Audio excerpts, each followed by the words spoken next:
Hello and welcome to Godzilla pre-release prep with Universus. The name of the game is Power Tokens. Power Tokens are the brand new mechanic brought in for Godzilla Reign of Kaiju, where you're going to be able to stack these uninteractable-ish tokens onto your stage and be able to pump your attacks for 2 damage, as well as utilize them in many other ways in the Reign of Kaiju set, where a lot of attacks in this set, especially at the common and uncommon level, need a power token in order to utilize their ability. You have things such as drawing cards, gaining health, committing or uncommitting foundations, sealing foundations, and that is kind of where my pre-release prep is going to go. Usually I talk about having your beads, your bombs, your efficiency, your aggro, your defense, and your synergy.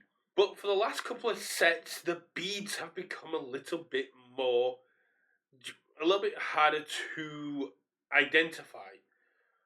Your bombs are going to be your ultra rares, your secret rares, these massively impactful attacks, but some of them are mechanically gated. And especially in Godzilla Reign of Kaiju, there is some sneakily deceptive cards. We have a lot more 2 controls and 1 controls than we have seen in the past.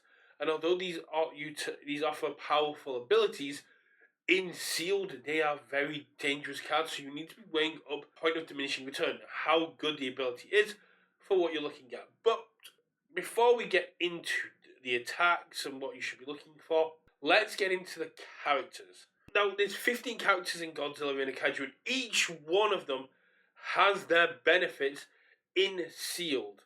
They've all got very powerful abilities, they've all got generically good abilities, and one of the best things I think people have mentioned about the Godzilla Reign of Kaiju characters is that they are simple characters that do what they want to do on face and have got this kind of answer the question they pose ability, allowing them to be very versatile, not only for the upcoming standard, but in sealed. If I had to pick 2, now the rarity of the character kind of does indicate how much more powerful they are in sealed than each other. There are 7 rare characters, each of which is very powerful in sealed, which is why they had this increased rarity. We'll come back to those in a minute because they have got some of the top picks. But in terms of the common characters, there's only really 3 I would avoid. Rodan, Fire Rodan, primarily because you need to be able to increase your attack speed in order to get the increased damage. If you can't do that, if your pool doesn't allow you to do that, then you're sat with a blank ability. Yes, you can take 2 less damage if your opponent pumps the speed, and if you can get momentum, you can seal cards on your opponent's stage. In sealed, sealing, not as important. There is not usually, unless your opponent gets insanely lucky, a very good cohesive strategy. So Fire Rodan for me is one I would avoid.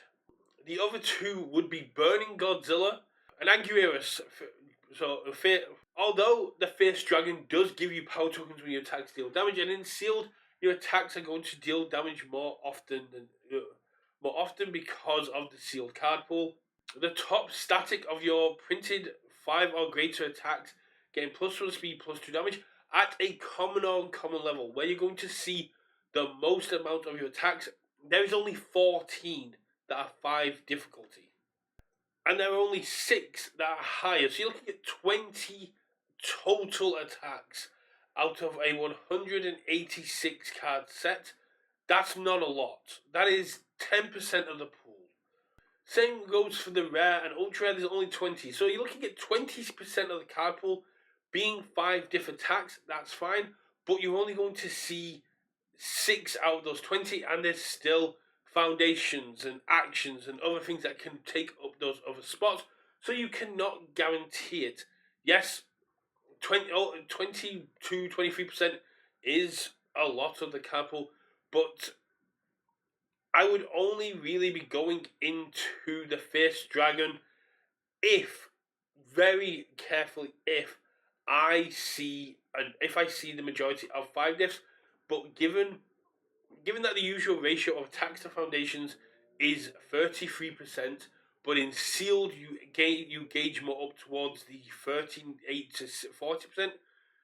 Running these high difficulty attacks is going to be more in line with checking poorly than you would expect. In standard, you can build more around having these 5 checks, running more 6 checks, be able to equate that and running the risks.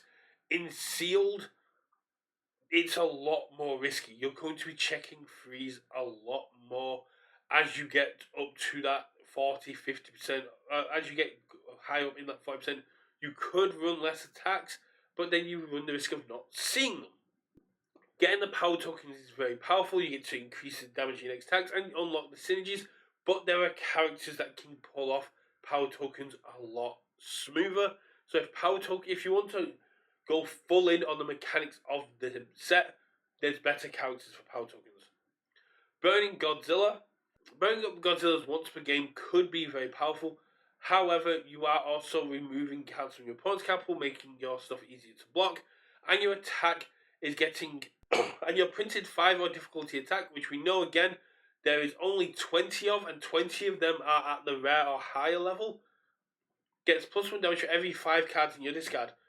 In a 40 card deck, you're going to see a maximum of about +6.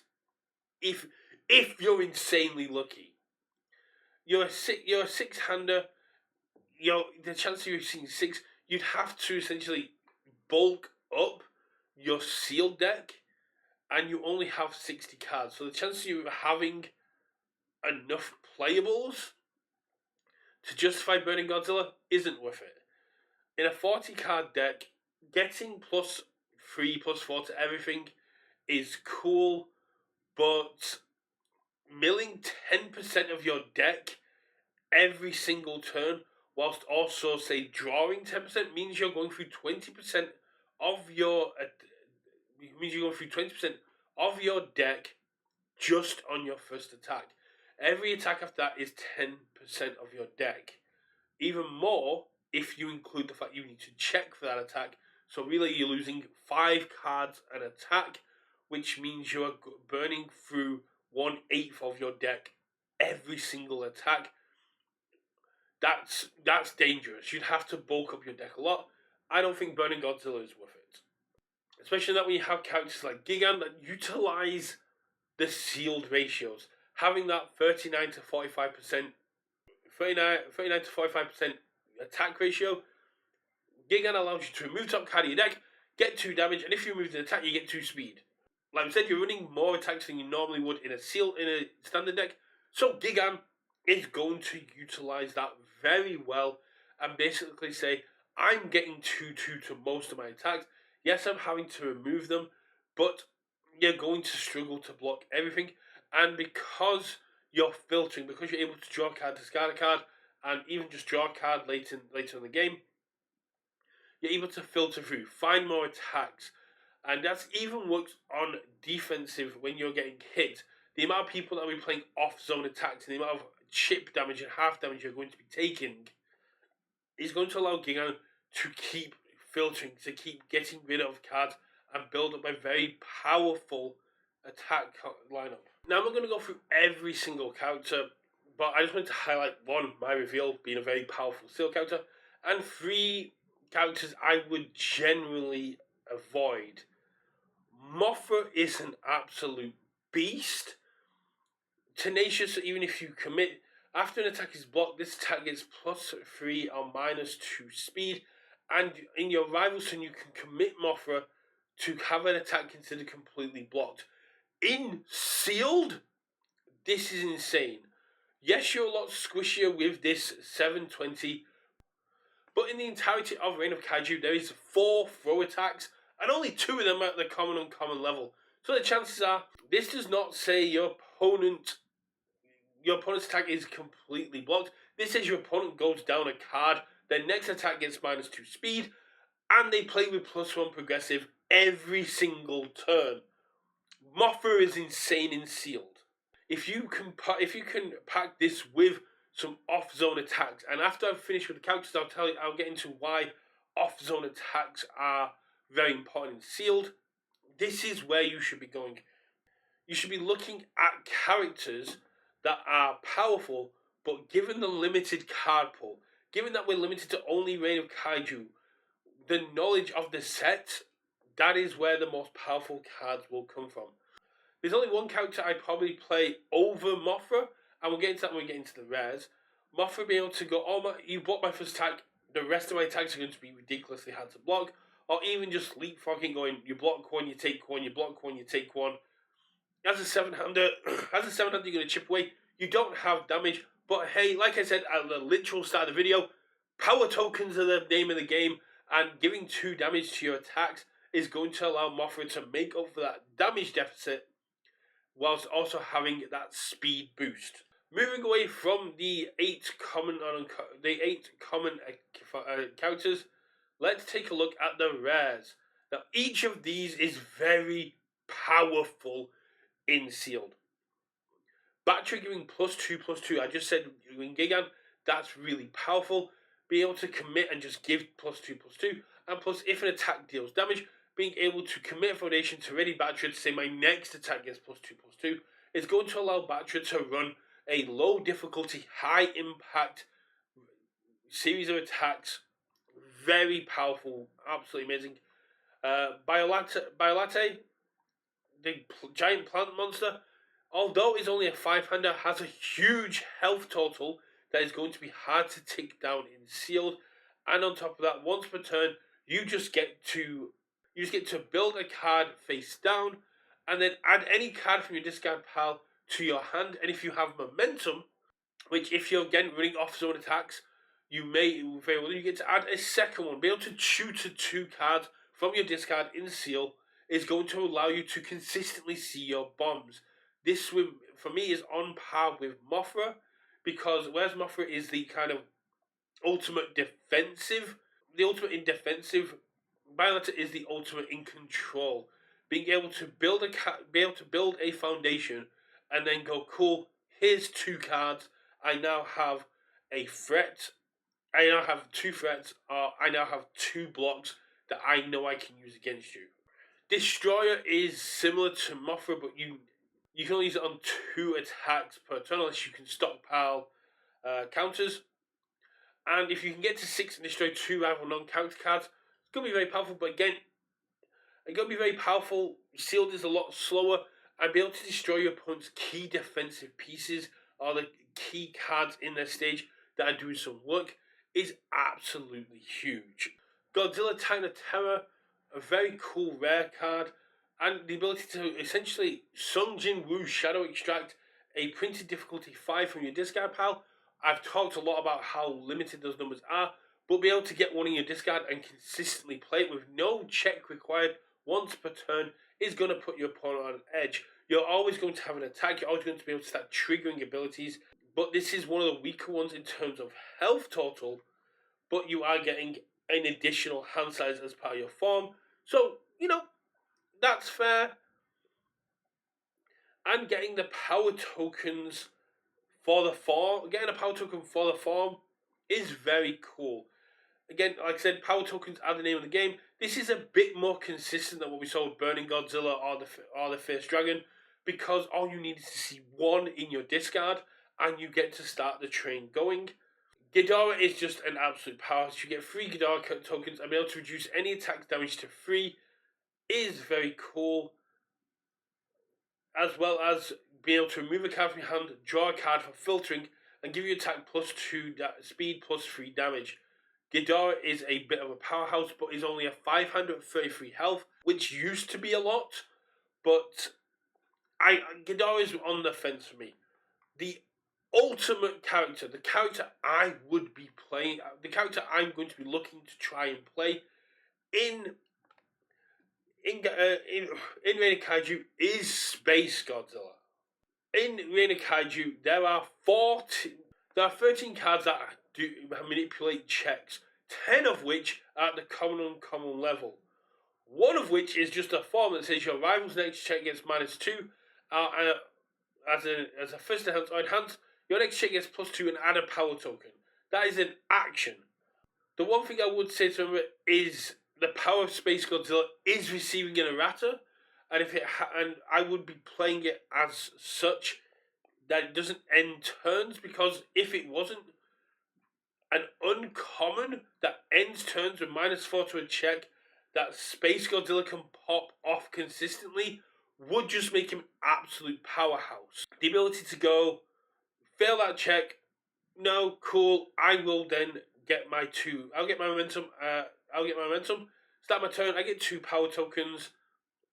Start of your next turn, you play your first card. -3 to the check. They go, okay, cool, I'll fail it. Play my next one. Cool, -4 to the check. They go, cool, I go down by 2 hand sizes. It's like, yeah. Be able to lock your opponent out, being able to play a game. It's similar to Mothra, but you're not making them pay. You're not making them play with the extra progression. You're saying your first attack to me is going to cost you more. A bad check is going to cost you more. You better not be just looking to poke or try and trigger some abilities. Space Godzilla is going to put your opponent on edge because you spend 1 momentum. Because as your first form, my checks to play attacks with difficulty 5 are going to get +1, and I get 2 power tokens. The +1 to the check is cute, but we know there's not a lot of 5 difficulties out there. But it's the response of commit. Your check gets -3 to play a non-foundation on offense or defense, and if they pass it, you get momentum. On top of that, being a 6 hand size of 32 health, who's going to be able to utilize essentially +4 to an attack. If my opponent does it, Space Godzilla to me is where I would be looking for my Space Godzilla to me is where I would be looking in utilizing the synergies and the abilities of my deck. Again, it comes down to what your card pool says, and one of the big things to look out for is, like I said, power tokens. How much is your deck going to be utilizing power tokens? There's a lot of common and uncommon cards that utilize power tokens. When it comes to building your deck, focus on high and mid blocks.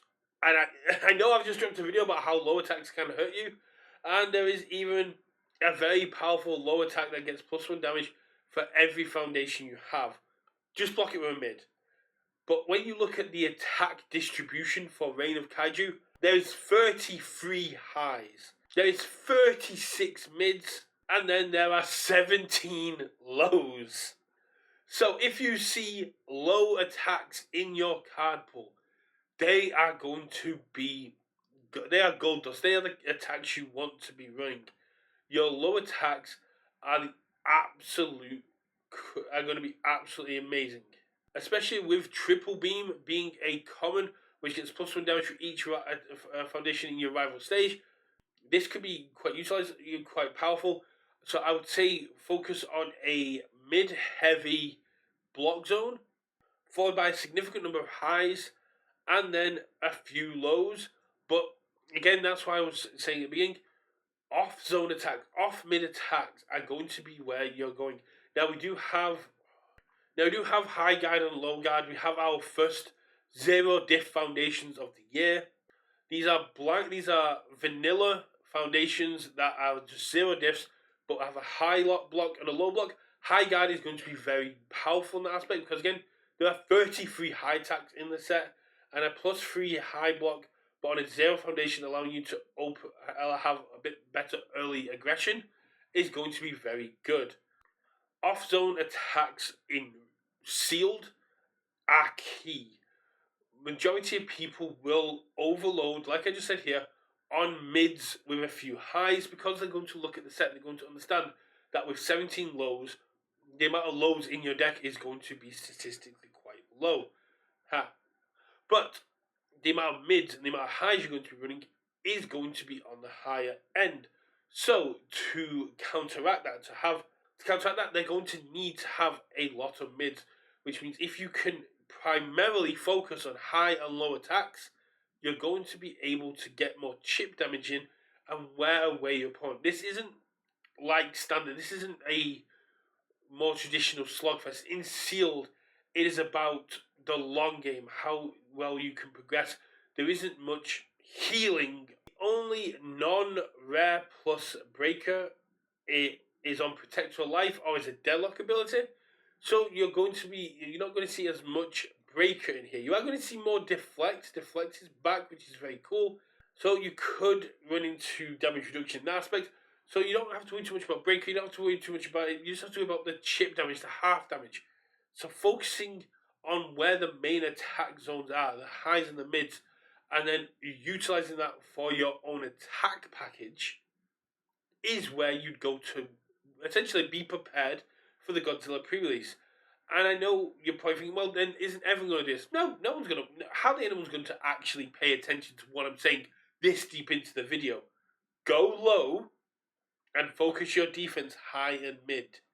That is how you will win the Godzilla pre-release. And that is what my strategy is going to be going in. There is a lot of check hacking, there's a lot of draw power, there is a lot of damage pumping in this set. It's Godzilla. It's meant to be an all-out monster destruction derby. So you need to be prepared for that. Utilizing that, being aggressive in pre-releases is what wins games. Finding unique synergies with power tokens and utilizing them in your field is how you'll win. Know what your card pool is telling you to do, and your card pool is what's going to be key. I said Space Godzilla is where I'm going to go. It's generically good, but if you have a massive 5-diff pool, if you have a massive 5-diff pool, Burning Godzilla or Face Dragon might be a better way to go, although Space Godzilla does utilize 5-diffs. If you have a lot of low cost attacks, and you pull a Batterer will be a great way to go. Trust your instincts.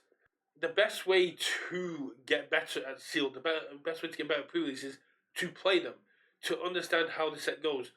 Research the set yourself. I've laid the groundwork here. You can now go out there. You can look at the cards, look at what you're looking to play.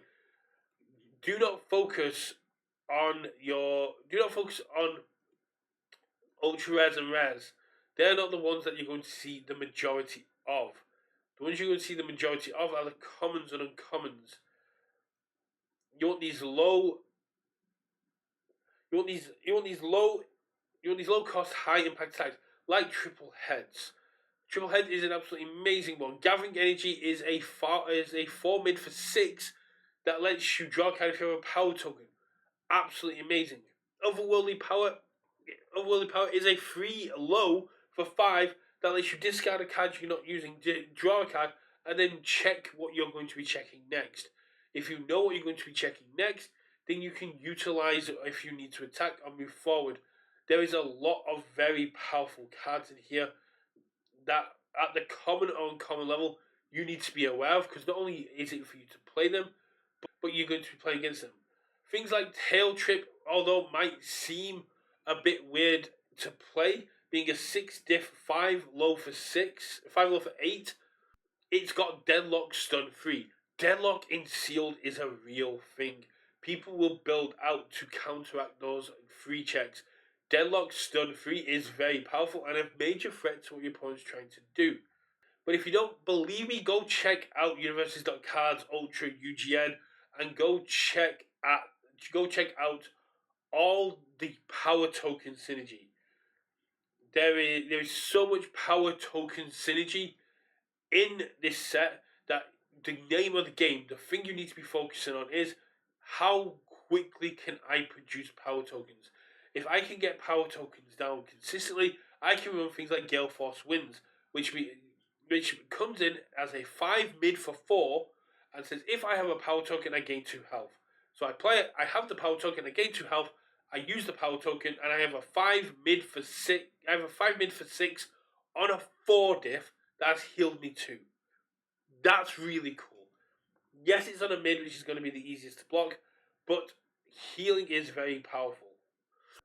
Be aware of what the set's trying to do, and because of the power tokens, that is the name of the game. I'll keep saying it, I'll keep repeating it so it gets in there. Power tokens are the name of the game. Utilizing power tokens is very powerful. In Sealed, your opponent only has a limited number of bombs and big attacks that are going to be that impactful. Characters like Mothra and Space Godzilla render those attacks useless. And the more you can put pressure on your opponent, the more you can make their mental load, the more you can push your opponent's mental load, the more you can push every micro decision and push them to make every decision poorly, the easier time you're going to have winning the game. Let me know in the comments below if this was helpful to you. Is there any other advice you have for anyone else taking part in the Godzilla pre-release or in sealed? And if you're going to be playing in the PvE aspect, if you're going to be taking on Gigan, who is the first of the PvE bosses we've seen, by the time we get onto pre-release, we should have seen Godzilla as well, but at the time of recording, we haven't. The same still kind of applies, but I wouldn't. But Space Godzilla isn't a PvE character. For PvE, focus on characters that give stats. Focus on your Batras and your Ghidorahs. Ghidorah may be slower in sealed, but in PvE, he's just as fast as everybody else. And being able to remove cards from your hand to draw cards and give us additional speed and damage is going to allow you to get over that agility and make sure that your attacks are not suffering from toughness. I'm very excited to get PvE going again. I'm very excited to see what Godzilla and Ghidorah is going to do. But again, let me know how you get on a pre-release and if you found this useful. And remember, for theories, news, and more, win, lose, or draw, keep it UK versus. Bye.